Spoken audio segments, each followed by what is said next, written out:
Paisajes imaginarios.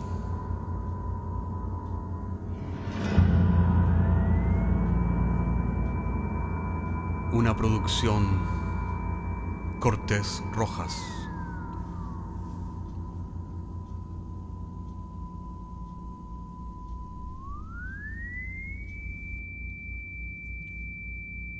Temporada sexta, episodio tercero.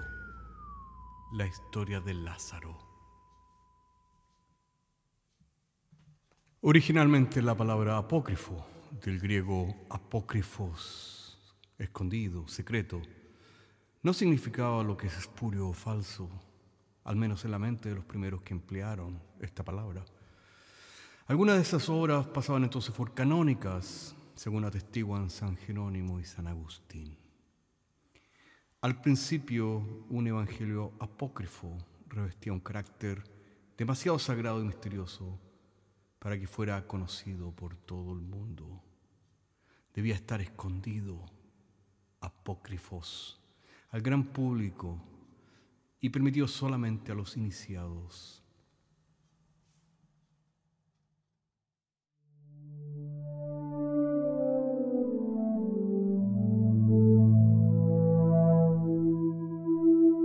Mi nombre es Fernando, soy seminarista. Por alguna razón que desconozco he recibido una carta bastante inquietante de mi tío. Mi tío ya tiene su edad suficiente para estar en una casa de reposo. Ha sido sacerdote toda su vida.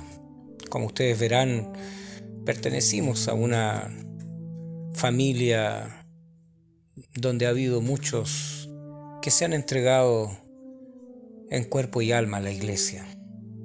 Paso a reproducir parte de la carta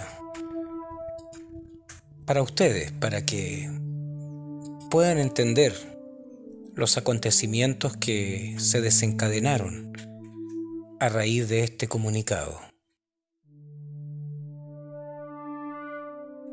Querido sobrino, ahora que sé positivamente que te encaminas a abrazar los hábitos del sacerdocio, me ha parecido prudente escribirte esta carta para prepararte en conocimiento y verdad sobre algunos hechos relevantes que, por su naturaleza, deberías saber. El carácter de esta misiva es extremadamente confidencial, de manera que una vez que lo hayas leído, te agradecería destruir el original para evitar que éste caiga en manos inapropiadas. Como tú sabes, desde pequeño estuve involucrado como acólito en las misas de la iglesia del barrio donde yo nací. Debo explicarte que en nuestra familia ha habido al menos 4 sacerdotes, un diácono e incluso un obispo. Por esta razón, no es raro que al terminar mi enseñanza secundaria me internara en el seminario para iniciar el camino que tú estás haciendo, el sacerdocio. No quiero aburrirte con mi historia personal, de manera que me limitaré a decirte que una puerta abrió a la otra y finalmente terminé mis días como la persona responsable de la gran biblioteca del Vaticano, la más grande del mundo, por cierto. Dicha biblioteca, como tú sabes, es un interminable laberinto que se extiende como los tentáculos de un pulpo bajo los subterráneos de la Ciudad Santa. Realmente muy pocas personas lo conocen en su totalidad. Muchas de estas salas son de acceso restringido, a las cuales solo asisten investigadores debidamente acreditados. También hay salas donde ninguna persona externa al Vaticano puede entrar. Y es que durante mi tiempo como director de la biblioteca he tenido la oportunidad de leer libros que harían tambalear los cimientos de nuestra cultura, libros que os harían ver la historia de la humanidad como lo que realmente es, un cuento de hadas inventado para niños. Y tratados de amistad, por ejemplo, entre líderes de naciones aparentemente enemigas, como si todo fuera un teatro. Sin embargo, el libro más perturbador que alguna vez llegó a mis manos fue el Evangelio según Lázaro de Betania. ¿Sí? El Evangelio según Lázaro de Betania. Sabido es que tras los hallazgos de los escritos de Nag Hammadi, el Vaticano envió inmediatamente a sus representantes al lugar de los hechos por temor a que se supiera lo que había sido escondido en la historia de la creación de la Biblia. O sea que los evangelios eran más de 40 y no solo 4, y que estos 4, Mateo, Marcos, Lucas y Juan, fueron incorporados al canon bíblico oficial en el año 325 durante el Concilio de Nicea, declarando al resto de los evangelios como apócrifos, supuestos, es decir, o fingidos. Ciertamente el evangelio más controversial es el evangelio según Lázaro de Betania. Este Lázaro fue claramente el amigo más cercano de Jesús. No sé por qué nadie ha recalcado lo suficiente este hecho innegable de las Sagradas Escrituras. Si no, dime tú, querido sobrino, amante de la verdad y dedicado teófilo, que has leído diligentemente las Sagradas Escrituras, dime por qué Jesús habría llorado la muerte de él. Más aún, ¿por qué otra persona Jesús habría derramado lágrimas? No, no la hay, querido sobrino. Solamente por este enigmático Lázaro, del cual solo sabemos que junto con sus hermanas Marta y María alojaban en su casa a Jesús cuando éste se encontraba dedicando sus enseñanzas en Palestina. Bueno, sobrino, es este mismo Lázaro de Betania quien se identifica a sí mismo como el primer resurrecto, quien escribió su evangelio en clandestinidad. En este evangelio arremete contra las enseñanzas de San Pablo de Tarso. Como tú sabes, querido sobrino, Pablo jamás conoció personalmente a Jesús. Sin embargo, es él quien construye todo el edificio de la teología cristiana basada en la resurrección de Jesús. Según la doctrina paulina, Jesús vence la muerte y es declarado el primer resurrecto, la primera fruto de los resurrectos de Dios, después del cual toda la humanidad será resucitada para comparecer ante el juicio de Dios, ya sea para redención o condenación eterna. Pues bien, Lázaro declara ser él el primer resurrecto, y de acuerdo a sus palabras, Lázaro continuaría vivo, esperando la segunda venida de su amigo Jesús.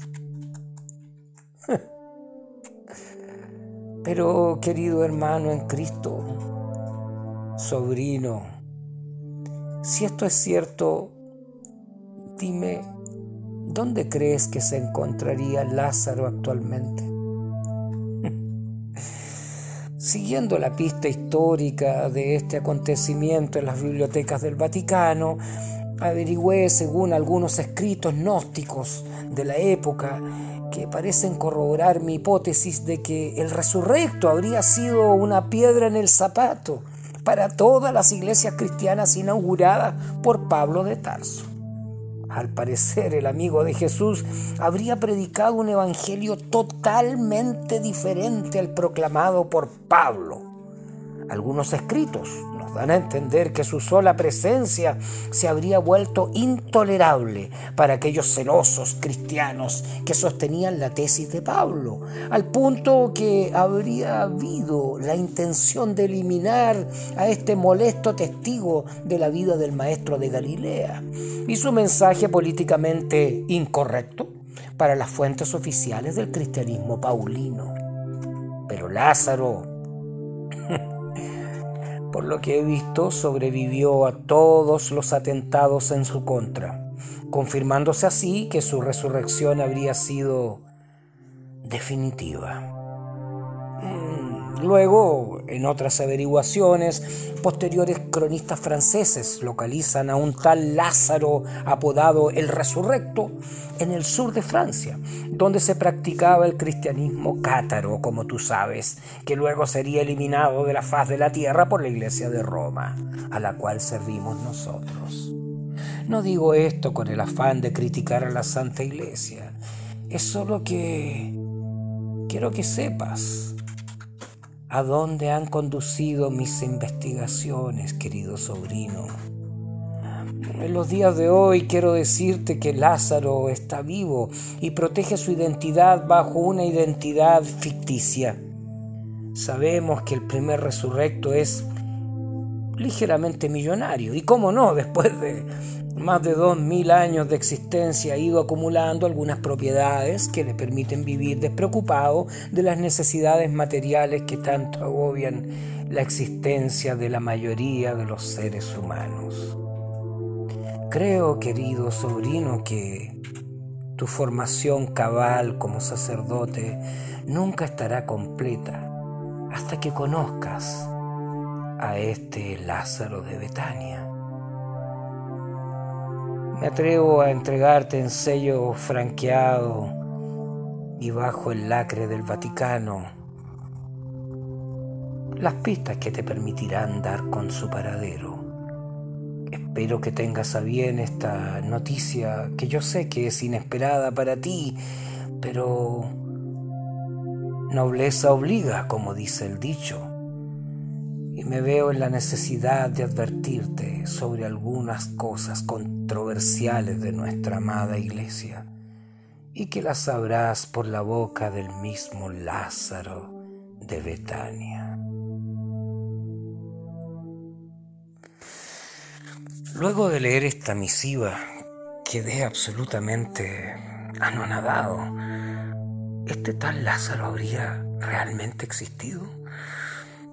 Para hacer corta la historia y no aburriros con todos los procedimientos que tuve que hacer para llegar a conocer al famoso Resurrecto, les diré que Lázaro y su culto, porque el culto de Lázaro aún existe, en el lugar más impensable de la tierra, una isla tropical bajo un gobierno pretendidamente socialista. Y no es extraño, una vez estando con el famoso Lázaro, un hombre de una edad completamente inescrutable, indefinida, de unos ojos moros profundos, me di a la tarea de entrevistarlo. El tal Lázaro, agobiado, me dijo: todo lo que se ha hecho del cristianismo es una burla. Las enseñanzas del humilde maestro de Galilea que vagó por la Palestina sin ser dueño ni siquiera de un cojín en el cual poner su cabeza han sido completamente tergiversadas, querido hermano. Es como si hubieras tomado a tu madre del cabello y la hubieras arrastrado por el barro. ¿Tanto es así?, me atreví a preguntar, pero me devolvió una mirada tan profunda, esa mirada tan terrible, que comprendí la profundidad y la fuerza de sus palabras. Me dijo: por una parte, el cristianismo verdadero se dio realmente después de los 4 evangelios. Tú, amante de las Escrituras, habrás de leer los Hechos de los Apóstoles, donde se dice que los primeros cristianos vendieron todas sus propiedades y todo les era en común. Eliminaron la propiedad privada y vivieron como hermanos hasta el fin de sus días. Mucho me temo que las iglesias llamadas cristianas lo que han hecho es congraciarse con el poder de este mundo, que es todo contra el cual predicó mi amigo Jesús. Por eso dice la Escritura que muchos vendrán en mi nombre y se adjudicarán los hechos ante los cuales nada tengo en parte con ellos. De manera que este rostro que ves en mí, apesadumbrado, profundamente escéptico frente a la humanidad, es fruto de miles de años de ver, ilusionarme y desilusionarme una y otra vez de lo que han hecho de las enseñanzas del pobre maestro de Galilea. Incluso la misma palabra cristianismo, que no era otra cosa que un comunismo primitivo, y ya la palabra comunismo incomoda a todos por las diferentes connotaciones políticas del término, por el judío Karl Marx. Pero has de saber, querido hermano, que para la verdadera práctica del comunismo se necesita de un temple espiritual profundo, en el cual debes olvidar todas tus posesiones materiales, ya que, como dijo el maestro, mi reino no es de este mundo. Eso dijo Lázaro,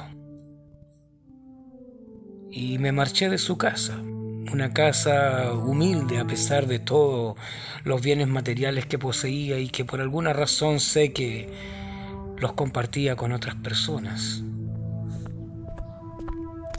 Lejos del lugar caminé hasta una colina. Nada más pude hacer que sentarme sobre una piedra. Sentí el viento que venía de la costa, que secó mis labios y también mis lágrimas. No tuve más que decir: Padre nuestro que estás en los cielos.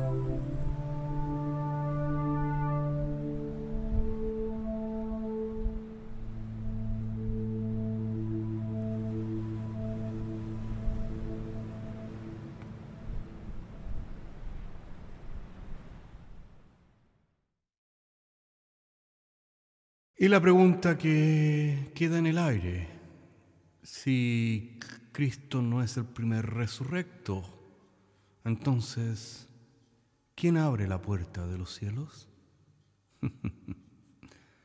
Hasta la próxima semana.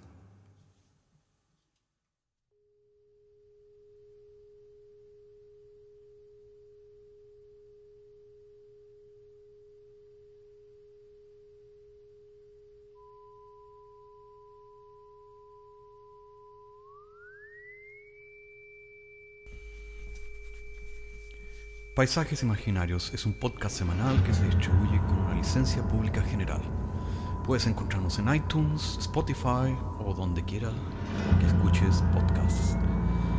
Contáctenos a paisajes@caco.cl. Hasta la próxima semana.